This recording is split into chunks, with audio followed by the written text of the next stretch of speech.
Ada-ada saja ulah warga negara asing di Bali, seperti yang dilakukan Paul Dennis Eastman.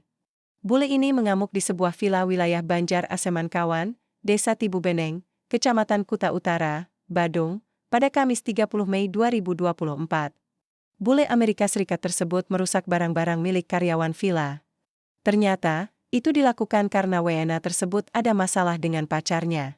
Pelaku diduga sudah depresi sejak 28 Mei 2024. Turis tersebut sering hingga membuat wisatawan lain yang menginap di sana merasa terganggu.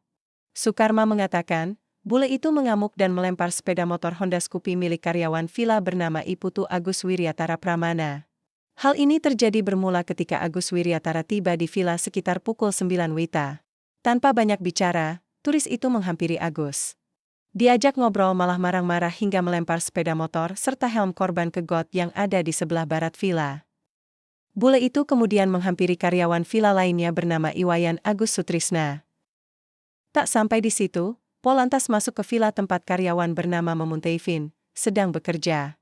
Dia melempar semua alat kerja di tempat tersebut ke kolam renang, seperti mesin bor, gerinda bor, serta HP miliknya. Warga sekitar dan Limas Desa Tibubeneng yang mengetahui kejadian ini melakukan upaya pendekatan hingga berhasil diamankan.